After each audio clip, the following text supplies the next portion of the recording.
এই যে advance accounting অনেক খুঁজে খুঁজে তারপর ম্যানেজ করছি। ঠিক আছে, তো এটার প্রথম চ্যাপ্টার আমরা যাই দেখি প্রথম চ্যাপ্টারে কী বলেছে। ঠিক আছে, তো প্রথম অধ্যায় অ্যাডভান্স অ্যাকাউন্টিং, যেটা খুবই গুরুত্বপূর্ণ, প্রতিবারই এখান থেকে অঙ্ক আসে।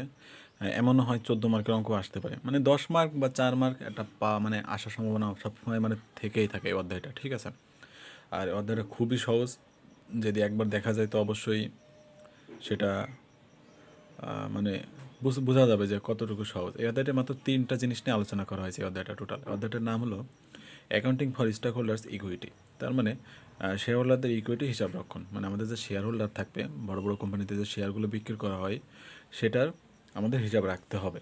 এখন মূলত 3টা শেয়ার নিয়ে এখানে কথা বলা হয়েছে এই অধ্যায়তে। তো 3টা শেয়ার কি কি? প্রথমটা হলো প্রিফারেন্স শেয়ার, যেটা বাংলায় বলে অগ্রাধিকার শেয়ার। ঠিক আছে, দ্বিতীয়টা হলো কমন স্টক অথবা সাধারণ শেয়ার। ঠিক আছে, আর 3 নম্বর হলো ট্রেজারি স্টক, বা যেটারে বাংলায় ট্রেজারি স্টকই বলে বা ট্রেজারি শেয়ার। এই 3টা শেয়ার নিয়ে মূলত কথা এখানে বলা হয়েছে। আর 3টার জাবেদা, এই 3টা জাবেদা যদি মনে রাখা যায় তো এই অধ্যায় তার পুরোপুরি ক্লিয়ার হয়ে যাবে, কোনো প্রবলেম হবে না। 3টা জাবেদার মানে এই যে 3টার কথা বললাম, প্রিফারেন্স শেয়ার, কমন স্টক আর ট্রেজারি স্টক, এই 3টা জাবেদা আছে, মানে এই 3টার এক একটা করে 3টা জাবেদা আছে। ঠিক আছে, প্রিফারেন্স শেয়ারের জাবেদা আলাদা, কমন স্টক এর আলাদা, ট্রেজারি স্টকের আলাদা, এইভাবে। তো আবার এই 3টার মানে এই যে 3টা আমরা বললাম, প্রিফারেন্স শেয়ারের আবার আলাদা 3টা জাবেদা আছে। ঠিক আছে, প্রিফারেন্স শেয়ারের আর কমন স্টক মানে সবগুলো একই রকম, দেখলে বোঝা যাবে যে মানে একই জিনিস, শুধু নাম আলাদা আলাদা। হ্যাঁ, মানে মোট 3টা করে জাবেদা হয়। তো মোট বেসিক্যালি যদি 9টা টোটাল, মোট 3টা যেহেতু আমাদের stock, preference stock, common stock আর ট্রেজারি স্টক, তো 3টার জন্য 3টা করে মোট 9টা জাবেদা যদি আমরা মুখস্থ করতে পারি বা মনে রাখতে পারি, এই অধ্যায় তার পুরোপুরি কনসেপ্ট ক্লোজ হয়ে যাবে, কোনো সমস্যা আর হবে না। তো আমরা মূল একটা অঙ্কে যে দেখি, আগে শুরুতে সহজ কিছু অঙ্ক দেখে তারপরে আস্তে আস্তে ভিতরে যাব। তো শুরুতে আমরা যে অঙ্কটা দেখবো সেটা হলো 10 নম্বর, 2020 সালে আসছে, সেটা হলো বি পার্টে। তো বি পার্টে এরকম অঙ্ক মানে সবসময় মানে করে, রিপিট করে। ঠিক আছে, তো এই অঙ্কটা যেহেতু গুরুত্বপূর্ণ একটা অঙ্ক, তো আমরা মনোযোগ দিয়ে যদি দেখি তাহলে খুবই ভালো হবে। আর যেহেতু এটা অন্যের বই, তো সেখানে বইতে আমি বেশি দাগাতে পারবো না, যতটুকু বোঝাবো একটুখানি মনোযোগ দিয়ে বুঝলেই হবে। নিজের বই হলে নাই দাগাতাম যত খুশি।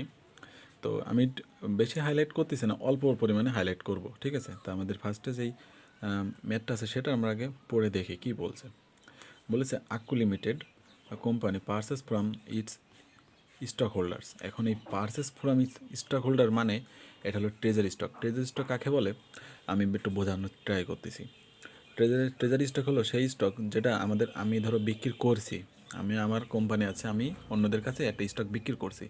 এখন সেই স্টকটা আমি আবার তাদের কাছ থেকে আমিই কিনে নিলাম, মানে এক কথায় কোম্পানির স্টকই ক্রয় করে, মানে আমার নিজের স্টক বা আমার নিজের শেয়ার আমি নিজেই যখন ক্রয় করব তখন তাকে বলবে ট্রেজারি স্টক। ঠিক আছে, আশা করি বুঝতে পারছো। আমি আরেকবার মানে সহজ ভাষায় একটু বলার চেষ্টা করি। মানে ধরো আমার একটা দোকান আছে, আমার দোকানের জিনিস যদি আমি নিজেই কেনাকাটা করি, আমার দোকানের জিনিস যদি আমি নিজেই কিনি, তখন সেটা হবে ট্রেজারি স্টক, কিছুটা এরকম। তো যেটা সহজভাবে মানে একটু প্রফেশনালভাবে বলতে গেলে, কোম্পানির স্টক কোম্পানি যখন নিজেই ক্রয় করে তখন তাকে ট্রেজারি স্টক বলে। ঠিক আছে, এখানে এই যে বলেছে যে company purchased from its stock holders, মানে তার যে স্টক হোল্ডার ছিল, মানে তার শেয়ার যারা কিনছে। ঠিক আছে, ধরো কোম্পানি থেকে অন্য একজন শেয়ার কিনছিল, তার থেকে এখন কোম্পানি কিনে নিচ্ছে, তার থেকে কত শেয়ার কিনেছে 4,000। একটুখানি হাইলাইট করে ট্রাই করতেছি। ওকে, যেহেতু অন্যের বই তো সেইভাবে হাইলাইট করতেছি না, যতটুকু পারি মানে আই উইল ট্রাই। হ্যাঁ, তো এই যে 4,000 স্টক তারা কী করছে, কোম্পানিতে আবার কিনে নিয়ে আসছে, মানে আগে বিক্রি করেছিল সেটা আবার তারা কিনে নিয়ে আসছে। এই যে of its own previously issued stock, মানে এই যে প্রিভিয়াসলি মানে তারা পূর্বে ইস্যু করেছিল সেই শেয়ার, সেটা এখন তারা আবার ফিরে আনতেছে। এই যে টাকা 1,60,000 টাকা, এখন 1,60,000 টাকা তারা কিনছে, এখন 4,000, তাহলে আমাদের পিস প্রতি কত আছে সেটা যদি আমরা বের করতে চাই তাহলে একটু ক্যালকুলেটর হাতে নিতে হবে। পিস প্রতি যদি আমরা একটু বের করতে চাই সেটা হলো এই যে, তাহলে আমাদের 1,60,000 আগে লিখতে হবে, 1,60,000 যেহেতু টাকা, আর আমাদের বলেছে 4,000 টাকা আমাদের টোটাল শেয়ার, তাহলে পিস আমাদের আসে কত, 40 টাকা। 40 টাকা আমাদের পিস, এটা একটা দাম, এটা একটা শেয়ারের মূল্য 40 টাকা। ঠিক আছে, ওকে। তারপরে বলেছে ইট লেটার রিসোল্ড, মানে তারপরে রিসোল্ড মানে আমরা পুনরায় বিক্রি করছি 300 শেয়ার ফর টাকা 35 টাকা। আমরা এইমাত্র ক্যালকুলেটার দেখলাম ক্যালকুলেটারে যে আমাদের পার প্রতি আমরা কিনছি 40 টাকা করে। এই যে 4000 শেয়ার 1,60,000 টাকা হয় 40 টাকা করে কিনলে, মানে একটা পিস প্রতি। তো এখন আবার সে 300 শেয়ার কী করতেছে, বিক্রি করে দিচ্ছে 35 টাকা, মানে 5 টাকা লসে বিক্রি করছে, তাই না? আমরা আমাদের কিনা পড়ছে 40 টাকা, সেখানে বিক্রি করছে 35 টাকা। ঠিক আছে, পরেরটা দেখি। বলেছে দেন তারপরে 1000 শেয়ার ফর টাকা 50 5 শেয়ার, মানে আমাদের দেখো এবারে লাভ করছে। আগেরবার 5 টাকা লসে বিক্রি করলো, এবারে দেখো 10 টাকা লাভে বিক্রি করছে। যেহেতু আমরা 40 টাকায় কিনছিলাম, এখন বিক্রি করছি 50 টাকা, তার মানে 10 টাকা করে আমাদের লাভ থাকছে। ওকে, তারপরেরটা কী বলছে দেখি। বলেছে দেন তারপরে 2000 শেয়ার টাকা 36, মানে আবারও সে লসে বিক্রি করছে। 40 টাকা করে কিনে 36 টাকায় সে বিক্রি করছে, তার মানে তার এখানে লস হয়ে গেছে 4 টাকা। তারপরে অ্যান্ড ফাইনালি 500 শেয়ার ফর টাকা 34 5 শেয়ার, এখানেও সে লসে বিক্রি করছে 6 টাকা 500 শেয়ার। ঠিক আছে, জাস্ট একবারই সে লাভে বিক্রি করছে, আর তিনবারই এই যে 35 36 আর 34 তিনবারই সে বিক্রি করছে লসে। ঠিক আছে, তো আমাদের এখানে জাবেদাগুলো মনে রাখতে হবে। লসের জাবেদা কী হয় আর লাভের জাবেদা কী হয়। জাবেদা টোটালি সেম, যেখানেই ট্রেজারি স্টক দেখো না কেন এই একই রকম জাবেদাই অ্যাপ্লাই করতে হবে, এক্সট্রা কোনো আলাদাভাবে লেখালেখির কোনো কনসেপ্ট নাই। তো আমরা জাবেদা যে দেখি, তো শুরুতে আমরা তো জাবেদার একটা ঘর তো আমরা জানি, ডেট না থাকলে ডেট দিতে হয়। তারপরে এই যে অ্যাকাউন্ট টাইটেলস অ্যান্ড এক্সপ্লেনেশনস, তারপরে রেফারেন্স, তারপরে ডেবিট টাকা ক্রেডিট টাকা, এটা তো সবাই মোটামুটি সবাই জানি। জার্নাল এন্ট্রিস, ওকে, কোম্পানির নাম জার্নাল এন্ট্রিস, ওকে। এই যে ট্রেজারি স্টকে যে জাবেদাটা প্রথম যে জাবেদাটা আসছে, এটা একদম ফিক্সড। ট্রেজারি স্টকের জাবেদা হলো treasury stock debit cash credit, এটা একদম ফিক্সড, এটার কোনো চেঞ্জ নেই। যেখানেই একটা ট্রেজারি স্টক আছে সেখানে এই জাবেদাটা অ্যাপ্লাই করতে হবে। এখন এই যে আমরা ট্রেজারি স্টক কিনছিলাম 1,60,000 টাকা দিয়ে, এই যে সেটার পিস প্রতি কত ছিল, 4,000। তো এখানে যদি কেউ এভাবে লিখতে পারে তো সেটা অনেক বেটার হয়। সেটা হলো 4,000 শেয়ার আমাদের টাকা পড়ছে 40 টাকা করে, 40 টাকা করে পড়ছে, সেটা আমাদের 1,60,000ই হয়।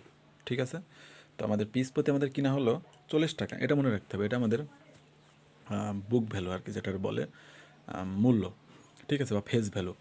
তো 40 টাকা করে আমরা কিনছি 4,000 শেয়ার, আমাদের 1,60,000 টাকা হয়। সেটা যাবে দেখি treasury stock debit cash credit, এটা মনে রাখতে হবে। ট্রেজারি স্টকে যাবে হলো যখন আমরা কোনো কিছু পারচেস করবো, ট্রেজারি স্টকটা পারচেস করবো, তখন হবে ট্রেজারি স্টক, মানে ওটা আমাদের আসতেছে আর ক্যাশ আমাদের চলে যাচ্ছে। ঠিক আছে, আমাদের নগদ টাকা দিয়ে আমরা ওটা কিনে আনছি, তার মানে আমাদের যেটা আসবে সেটা হবে ডেবিট, আর যেটা চলে যাবে সেটা হয়ে যাবে ক্রেডিট। এটা মনে রাখলেই হয়ে যাবে। তো এখানে সেটা অ্যাপ্লাই করতে হবে, যেটা চলে যাচ্ছে সেটা ক্রেডিট করে দেবো, মানে যেটা আমার নাই এখন আর, তাহলে আমাদের টাকা চলে যাচ্ছে। আমরা নগদ টাকাতে আমরা স্টক কিনতেছি, তাহলে যেটা কিনতেছি সেটা আমার ঘরে আসতেছে বা আমার কোম্পানিতে আসতেছে, সেটা কি ট্রেজারি স্টক আসতেছে। সো ট্রেজারি স্টক ডেবিট, আর ক্যাশ টাকা চলে যাচ্ছে, তার মানে ক্যাশ ক্রেডিট। এখন 4,000 শেয়ার 40 টাকা করে আমরা কিনছি। পরের যাবে দাদা, আমরা পরের এন্ট্রিটা যদি দেখি, এখানে এই যে লাইনটা বলেছে ইট লেটার রিসোল্ড 300 শেয়ার ফর টাকা 35 5 শেয়ার। এখন 35 টাকার শেয়ার সে বিক্রি করছে 5 টাকা লসে। ঠিক আছে, তো এটা হলো লসের যাবে, এটা মনে রাখতে হবে যে লস হলে কী করতে হয়। তো লস, আমরা যেহেতু শেয়ার বিক্রি করছি তো আমাদের ক্যাশ টাকা আসছে, লসে বিক্রি করে আর যাই করে আমাদের ক্যাশ টাকা তো আসছে, তাই না? সো আমাদের ক্যাশটা তখন হয়ে যাবে ডেবিট, যেহেতু আমাদের ক্যাশ টাকা আসছে। তো এখানে আমাদের ক্যাশটা ডেবিট হবে কত, আমরা 300 শেয়ার 35 টাকা করে বিক্রি করছি, তাহলে 300 গুণ 35, এই যে 300 গুণ 35 করলে আমাদের 10,500, 10,500 এটা আমাদের কী আছে, ক্যাশ টাকা আমাদের আসছে। এইবার এই যে এটা মনে রাখতে হবে রিটার্ন আর্নিং, এটা যখন আমাদের লস যাবে বা ক্ষতিতে বিক্রয় করবো তখন হবে আমাদের রিটার্ন আর্নিং। ঠিক আছে, রিটার্ন আর্নিং এটা আমাদের আসবে যখন লস হবে। এখানটা লিখে দিই, যখন আমরা ক্ষতিতে বিক্রি করবো, ঠিক আছে, লসে বিক্রি করবো, তখন হবে এটা রিটার্ন আর্নিং। তো আমাদের লসে কত বিক্রি করেছে, আমাদের 5 টাকা করে লস গেছে, আমাদের 5 শেয়ার। কী করে বুঝলাম 5 টাকা, যেহেতু আমরা 40 টাকা করে কিনছিলাম, মানে এই যে 4,000 গুণ 40 দিলে আমাদের 1,60,000 হবে। মানে বের করছি কীভাবে, 1,60,000কে 4,000 দ্বারা ভাগ দিয়ে আমাদের পিস প্রতি বের করে ফেলছি। তো আমরা 40 টাকায় কিনে 35 টাকা এখন বিক্রি করছি, তাহলে 40 থেকে 35 বাদ দিলে 5 টাকা থেকে আমাদের লস। তাহলে এই যে 300 প্রতি আমাদের লস বিক্রি হয়েছে 1,500 টাকা, আমরা 1,500 টাকা লসে বিক্রি করছি, তাই না? আমরা 40 টাকাতে কিনে, তো সেটা তো কোম্পানিতে দেখাতে হবে যে আমাদের কত লস হয়েছে। ঠিক আছে, তো এই যে সেই লসেরটা আমরা ডেবিট করে দিছি, এটাও debit, loss debit cash debit. যেহেতু আমাদের লস কি আসতেছে, মানে এটা মাথায় রাখতে হবে, এটা ট্রিক্স যাবে মনে রাখার, যে আমার ক্যাশ টাকা আসতেছে, লস আমার আসতেছে। হ্যাঁ, লস কিন্তু যাচ্ছে না, লস আমার আসছে জিনিসটা। ঠিক আছে, আর ট্রেজারি স্টকটা চলে যাচ্ছে, আমি লসে বিক্রি করে লাভে বিক্রি করি, ওইটা আমার চলে যাচ্ছে, তো সেই জন্য ওইটা আমাদের এখন ক্রেডিট হয়ে যাবে। তো ক্রেডিট হয়ে যাবে এই দুটো যোগফল, মানে আমাদের অত দেখার সময় নেই ক্রেডিট কীভাবে করতে হলো। আমাদের স্টক একটা মূল যেটা আছে ফেস ভ্যালু, এই ফেস ভ্যালুতে আমাদের ট্রেজারি স্টক বিক্রি হয়, এটা কখনো চেঞ্জ হবে না। তাহলে এই যে 300, আমাদের 300 শেয়ার বিক্রি করছে, এই যে 300 রিসোল্ট, এটা আমাদের 40 টাকা করে ধরতে হবে। আমাদের লাভে লস অত কিছু আমার দেখার সময় নেই, তো সেটা আমাদের এখন 12,000 টাকা, এই যে এখানে 12,000 টাকা হয়ে গেল। ওকে, তো এটা ছিল প্রথম যাবে না। আর এই যে রেকর্ডগুলো একটু মনে রাখার জন্যই যেটা বলি, এখানে যে প্রথম রেকর্ডটা ছিল যে এই যে to record purchase to treasury stock, মানে আমরা পার্সেস করেছিলাম তখন, এই যে তারপরে এই যে রিসোল্ট লিখে দিলে to record result of treasury stock, এবার একটু মনে রাখতে হবে। ওকে, রেকর্ডগুলো তারপরে যাবে, তা যেটা আমরা যাই তারপরেটা বলেছে এই যে দেন 1,000 শেয়ার পর টাকা 50 পার শেয়ার, এটা বিক্রি করেছে লাভে, প্রফিট হয়েছে, ঠিক আছে, 10 টাকাকে লাভে বিক্রি করেছে। তো এখানেও আমাদের সেম, আমাদের ক্যাশ টাকা কী করতেছে, আসতেছে, সো আমাদের ক্যাশটা তো অবশ্যই ডেবিট করতেই হবে। আমাদের মাথায় রাখতে হবে যে ক্যাশ যেহেতু যায় তাহলে ক্রেডিট হবে, আর ক্যাশ যদি আসে মানে আমার কাছে আসে তাহলে সেটা ডেবিট হবে। তো ক্যাশ টাকা আমাদের আসতেছে, যেহেতু আমরা 1,000 শেয়ার বিক্রি করছি 50 টাকা করে, এই যে 1,000 শেয়ার বিক্রি করছি 50 টাকা করে, তো সেখানে আমাদের এই যে 1,000 গুণ 50, আমাদের টোটাল 50,000 টাকা আমাদের ক্যাশ পেয়ে গেছি, ঠিক আছে। আর মানে ট্রেজারি স্টক কিন্তু সে 40 টাকায় হবে, ট্রেজারি স্টক সেটা হবে ক্রেডিট। এই যে এইটা এইটা এই যে প্রিফারেন্স, মানে এটা একটু পরে আসতেছি, এটা যখন হয় লাভ, ঠিক আছে, প্রফিট লিখে দিই, এটা পরে আসতেছি, ঠিক আছে। প্রফিট প্রফিট যখন হবে তখন এই যাবে ধরা হবে, আর এটা হবে লসের যাবে দা। তো ট্রেজারি স্টক আমাদের সবসময় 40 টাকাই হবে, মানে সেই আমি যেই কটাই বেশি না কেন, ট্রেজারি স্টকের টাকা আমরা যেই সময় যেই রান্না কিনছি সেইটা ব্যতীত অন্য কোনো টাকা হবে না। 50 কখন হবে না, 35 কখন হবে না, বা অন্য বাজার বেসিসে একবারে যে 36 একবার 34, এটা কখন হবে না। ট্রেজারি স্টক সবসময় অলমোস্ট 40 তো 40ই থাকবে, যতই বিক্রি না করুক না কেন, ঠিক আছে। তো ট্রেজারি স্টকটা ক্রেডিট, যখন আমাদের ট্রেজারি স্টক তো চলে যাচ্ছে, তাই না, আমি আমি লসে বেশি আর লাভে বেশি, আমার ক্যাশ টাকা আসছে, ট্রেজারি স্টক আমরা বিক্রি করে দিচ্ছি, সেটা চলে গেছে আমার থেকে, কথা ক্লিয়ার। তো সেই জন্য এটা ক্রেডিট হয়ে গেলো। এই যে একটু এই সাইড করে লেখা মানে ক্রেডিট, আর ওই পাশে লেখা মানে ডেবিট, এই জন্য লেখা নেই হয়তো ডেবিট ক্রেডিট বুঝে নিতে হবে। এই যে ক্যাশ একটু এই সাইড করে লেখা আছে ওটা ডেবিট, আর এই ট্রেজারি স্টক এই সাইড করে একটু মানে মাঝখানে গ্যাপ আছে, এই গ্যাপটার মানে এই পাশেগুলো ক্রেডিট, ওই পাশেগুলো ডেবিট। ওকে, তো ট্রেজারি স্টক আমাদের যে 40 টাকা করে ছিল, 40,000 টাকা আমাদের এটা আমাদের ট্রেজারি স্টকের দাম ছিল, কিন্তু সেটা আমরা বিক্রি করছি 50,000 টাকা, তার মানে আমাদের লাভ হয়ে গেছে 10,000 টাকা। 40,000 টাকা জিনিস আমরা 50,000 বিক্রি করছি, তাহলে কি লাভ হয়েছে না? তো সেটা এখানে বলেছে, এই লাভ হলে এই জাবেটা দিতে পারে, মুখস্থ রাখতে হবে। লস হলে রিটার্ন আর্নিং হয়, মানে এটা লিখতে হয়, আর লাভ হলে এটা লিখতে হয়, লিখতে paid in capital in excess of par, এটা লিখতে হয়। হ্যাঁ, এই যে পার লেখার পর এখানে ট্রেজারি স্টক লিখলে বেস্ট হয়, এখানে যে পার লেখার পর এখানে লিখে দিতে হবে যে ট্রেজারি স্টক,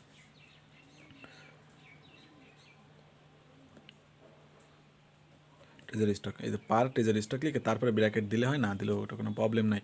আর ব্র্যাকেটের এটা কী বলছে সেটা এখানে ওটা দেখাই। যেহেতু আমাদের 50 টাকা করে বিক্রি করেছে, আর আমাদের মূল দাম ছিল 40 টাকা, তোমাদের লাভ যেটা হয়েছে সেটা হিসাব করছে আর কি, 10 গুণ 10 টাকা করে লাভ হয়েছে 1,000 শেয়ারে 10,000। তুমি যদি চাও 50,000 থেকে 40,000 বাদ দিলেও 10,000 এখানে হয়ে যাবে, মানে আমাদের 40,000 টাকা জিনিস 50,000 বিক্রি করছি, সেটাই এখানে লেখা হয়েছে 10,000 টাকা, ঠিক আছে। তো এই যে এটা মনে রাখতে হবে কিন্তু, যে যখন প্রফিট হবে তখন এই যে যেটা ক্রেডিট করতে হবে সেটা হলো পেইড ইন ক্যাপিটাল, এই যে paid in capital in excess of per treasury stock, ঠিক আছে। এটা সব জন্য, মানে প্রিফারেন্স শেয়ারের জন্য এটা সেম, প্রিফারেন্স শেয়ারও এটা সেম, এই যে এই যে এটা, ঠিক আছে। এই যে পেইড, এটা প্রিফারেন্স শেয়ারও আছে, কমন স্টকও আছে, তখন শুধু এই জায়গায় জাস্ট পারের পরে যে ট্রেজারি স্টক হলে ট্রেজারি স্টক, কমন স্টক হলে কমন স্টক, আর প্রিফারেন্স শেয়ার হলে প্রিফারেন্স শেয়ার মানে স্টক, ঠিক আছে। এই যে paid in capital in excess of par, যদি কমন স্টক থাকতো এখানে তাহলে আমরা লিখতাম কমন স্টক, এখানে ট্রেজারি স্টক আছে বলে আমরা ট্রেজারি স্টক লিখছি, ঠিক আছে। ওকে, তারপরে জামাতে তো এটা বোঝা হয়ে গেল, 40 টাকা মানে 40 টাকা জিনিস 50 টাকা বিক্রি করেছে, লাভ হয়েছে। এই যে 10,000 টাকা কিন্তু আমাদের প্রফিটের খাতায় আছে, ঠিক আছে, আর আগে লস ছিল 1500, এটা মাথায় রাখতে হবে। তার মানে আমাদের পেইড ইন ক্যাপিটালের আমাদের এখন টাকা লাভ আছে 10,000 টাকা। পরবর্তীতে যে দেখি কী করছে, পরবর্তী বলেছে 2,000 শেয়ার বিক্রি করছে, এই যে একটু দেখো 2,000 শেয়ার বিক্রি করছে 36 টাকা, মানে 4 টাকা লসে বিক্রি করছে, ঠিক আছে। তো লস হলে এবার কী করতে হবে দেখো, আমি একটুখানি বলতেছি। এই জিনিসটা এই যে একটুখানি হাইলাইট করে দিই যাতে বুঝতে সুবিধা হয়।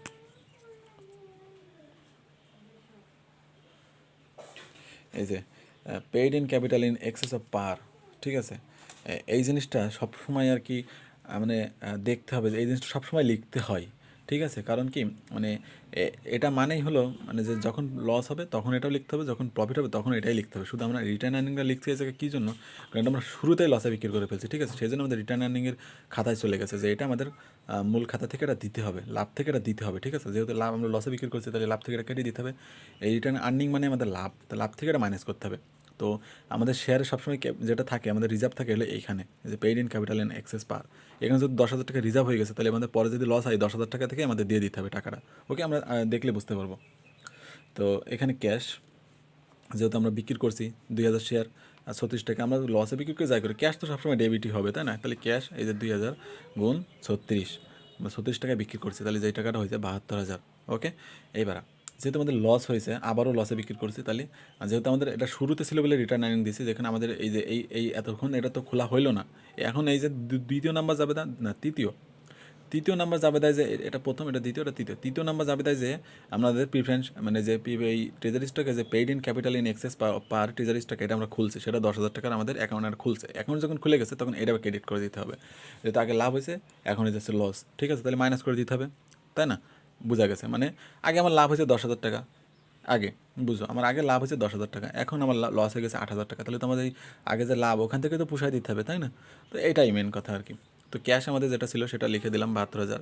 এবার এই যে paid in capital from treasury stock, এই যে এখানে এই যে ফ্রম, এই যে এইভাবে লিখলে কোনো ব্যাপার ছিল না, in excess of per treasury stock একই কথা, কোনো মানে নড়চড় ভয় পাওয়ার কিছু নেই যে এটা আলাদা ওটা আলাদা, লিখলে হলো পেইড ইন ক্যাপিটাল।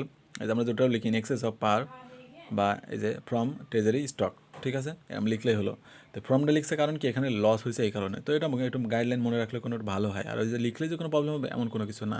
তো paid in capital from treasury stock, এখন আমাদের মোট দাম ছিল আমাদের 40 টাকা করে কিনছে বেচছে 36 টাকা, তাহলে 4 টাকা লস হয়েছে, সেই 40 থেকে 36 বাদ দিয়েছে 4 আর 2,000 শেয়ার, তাহলে 2,000 শেয়ারের লস কত হয়েছে? 8,000 টাকা, এটা আমাদের লস হয়ে গেছে, ঠিক আছে?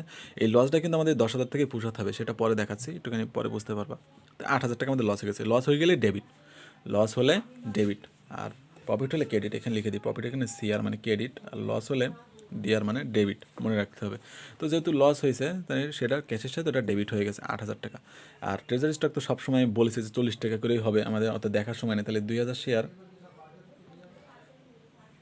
2 টাকা 40 টাকা করে যদি হয়ে যায় 2,040 গুণ করলে 80,000 টাকা, ঠিক আছে?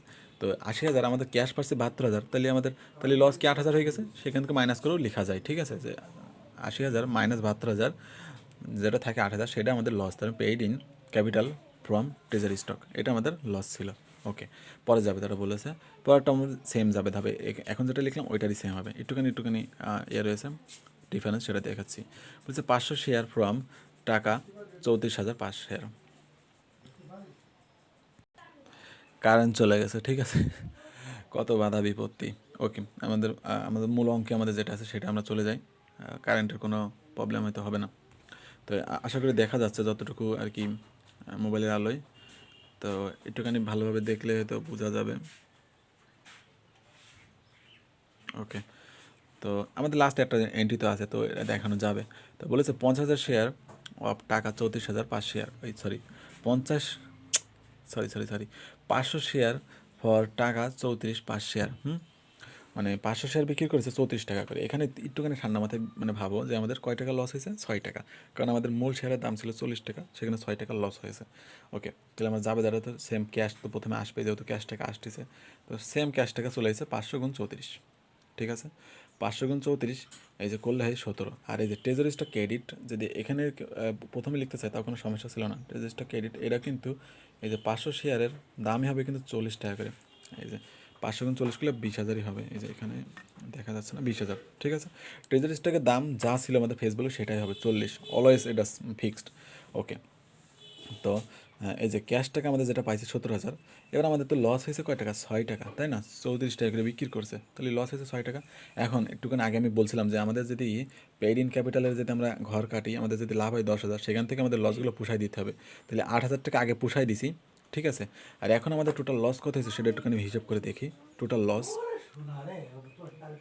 একটু মানে কারেন্টের অভাবে একটু প্রবলেম হচ্ছে, হ্যাঁ আমি খাতায় দেখাই, ক্যালকুলেটারে না দেখাই খাতায় দেখানোর ট্রাই করতেছি।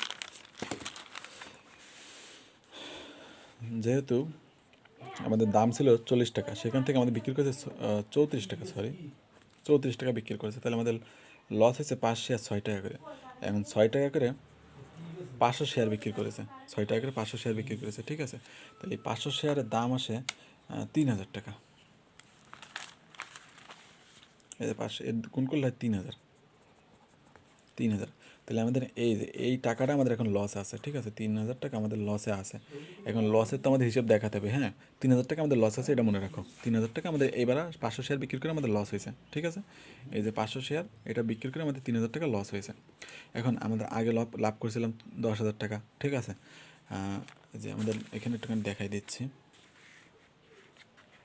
আগে লাভ করিলাম, লাভ ওইভাবে না লিখে প্রফিট লিখি, প্রফিট করলাম 10,000 টাকা।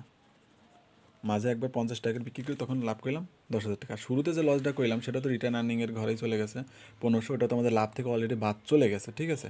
সো এটা নিয়ে আর কোনো কথা নেই, আমাদের যে লাভ করেছে পরে সেটা, আর পরে যে লস করেছে যে পেইড ইন ক্যাপিটাল 8,000 টাকা, এটা নিয়ে কথা, ঠিক আছে। পরের লসগুলো তাহলে আমাদের যেহেতু লাভ করেছি 10,000, এইবার আর শেয়ারটা কিনে তাহলে একবার লস হয়ে গেছে। একবারে যে হলো 36 টাকা করে বিক্রি করলো, তখন 4 টাকা একবার লস হয়ে গেছে 8,000 টাকা। তাহলে আমাদের লাভ আছে আর 2,000 টাকা, তাই না, আমাদের 2,000 টাকা লাভ আছে। এখানে 2,000 টাকা থেকে এখন আবার লস হয়ে গেছে 3,000 টাকা, ঠিক আছে। তাহলে 3,000 টাকা বাদ দিতে হবে। 3,000 টাকা বাদ দিলে তো মাইনাস 1,000 টাকা থেকে যাচ্ছে, তাই না। এই যে মাইনাস এক্সট্রা 1,000 টাকা থেকে যাচ্ছে। এখন এক্সট্রা যে টাকাটা এটা রিটার্ন আর্নিংতে চলে যাবে, ঠিক আছে। রিটার্ন আর্নিংয়ে চলে যাবে, কারণ আমাদের যে মূল যে আমাদের যে আর্নিং আছে সেখান থেকে আমাদের 1,000 টাকা বাদ দিতে হবে, কারণ আমাদের তো এক্সট্রা 1,000 টাকা থেকে যাচ্ছে।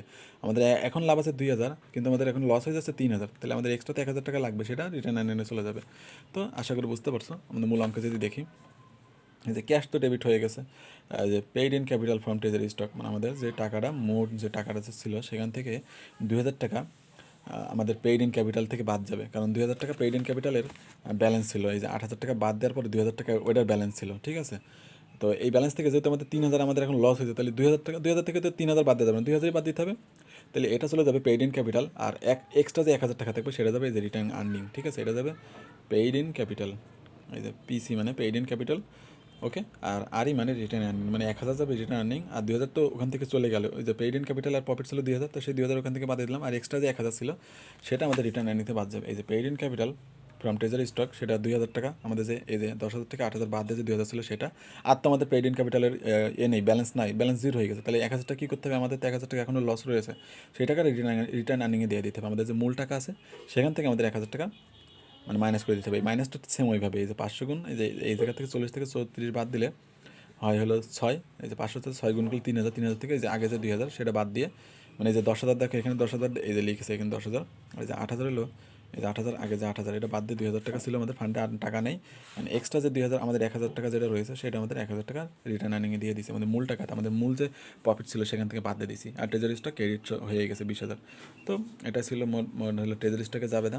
আর এই জাবেদাগুলো সব জায়গায় সেম, কোনো জায়গায় উল্টোপাল্টা নেই। এই লস হলে লস, লাভ হলে লাভ, এটা লাভ, লস হলে এরকম, ঠিক আছে। তো আশা করি বুঝতে পারছো। আর এই জায়গায় একটুখানি এইটা নিয়ে একটু প্রবলেম হওয়ার কথা, বাট এটা আমি মনে করি না যে প্রবলেম হবে, যে বুঝালাম। কারণ আরেকবার বলে দিচ্ছি যে যেহেতু আমার প্রথমে লস করলে আমার তো এইটা হিসাব কোনো ছিলই না এখানে। পেইড ইন ক্যাপিটালে আমার কোনো হিসাব খুলিনি ওই পর্যন্ত, যেহেতু প্রথমবারে যেহেতু লস করছে, তো রিটার্ন আর্নিং বলে আমরা দিয়ে দিছি 1,500 টাকা। এটা আমাদের মোট যে আমাদের প্রফিট ছিল সেখান থেকে বাদ চলে গেছে 1,500 অলরেডি। এবার আমাদের যে পেইড ইন ক্যাপিটাল রয়েছে, পরে আমাদের 10 টাকা লাভ করছি, 10,000 টাকা লাভ করছি। এখন পরে আবার তার খানিকক্ষণ পরে যে আবার বিক্রি করছি 8,000 টাকা লস করেছি, তাহলে 10,000 থেকে 8,000 বাদ দিয়ে দিব। আমাদের লসের টাকা তো প্রফিট থেকেই ঘাটতে দিতে হবে, তাই না। কেউ তার নিজের পকেট টেনে তার ঘাটতি দিবে না। তো 8,000 টাকা দেওয়ার পর আমাদের হাতে আর 2,000 টাকা ছিল।